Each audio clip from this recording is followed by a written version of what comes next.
Hello everyone, my name is Trevor, I go by the Mr. Trails, welcome to the channel. So I'm going to make this pretty quick. It's basically just a State of Dauntless post about currency that the developers posted yesterday, which I will give my opinion on for you guys. Consider dropping that like for me and subscribing to the channel if you are new. If you want an ad-free viewing option on my videos, if you want your name in the credits of future videos, and if you just want to support me as a creator, you can use the join button to become a channel member today. Apparently it doesn't show up on iOS for like Apple being Apple reasons, but shoutouts to Slicer for becoming the latest channel member. So let's get into it. And first up, they just say, we have way too many currencies in the game, and I agree with that. We have Aether Sparks and Aether Hearts, which basically are two things that serve the same exact purpose. We also have Exploration and Combat Merits, which are also two things that serve very similar purposes. We've got Platinum, which is its own thing to buy things with real world money. Then we have like the Rams, which is the Dauntless World money. For cell crafting, you have Ace Chips and Aether Dust. There's the Reward Cash seasonal currency. There's the event currencies. There's just a lot of currency in the game. Next up, they just basically explain where some of the points in having so many currency systems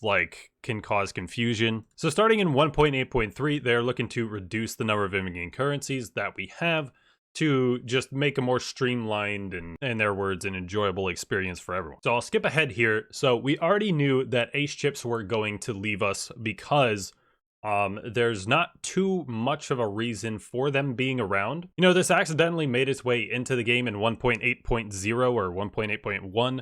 And, so we've seen this coming for a while.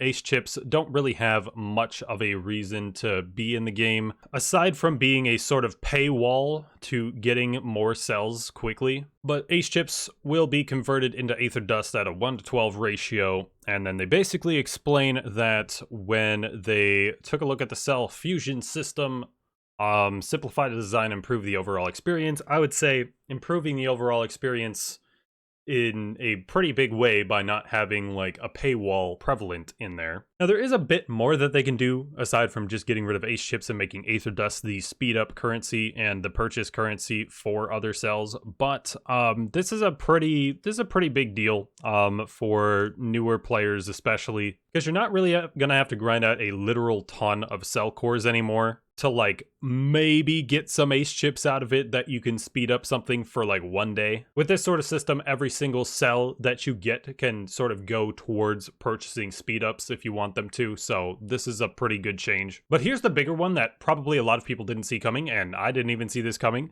is that combat and exploration merits are going to be merged into a single combat merit. Exploration merits will be converted to combat merits 1:1 ratio. Anything that cost both exploration and combat merits will just be combined in the cost to cost that many combat merits. So the reason that they even had combat and exploration merits separate was to incentivize chasing different bounties. I will admit that they did end up getting a pretty sensible system on the Slayer's Path in what cost what. Your consumables and stuff, those cost exploration merits to upgrade, your glider cost exploration merits, and then getting things like the extra crit chance and power on your weapons cost combat merits, getting the specials and mods cost combat merits. So it did make sense as to what cost what, but as they say here, many of you were short on one type of merit and had too many of the other. This is way too much the truth. I think I ended up with about 20,000 extra combat merits before I finished the Slayer's Path with what exploration merits I needed. And this statement here, we recognize that this made interacting with the bounty system less fun because you had to make suboptimal decisions when hunting.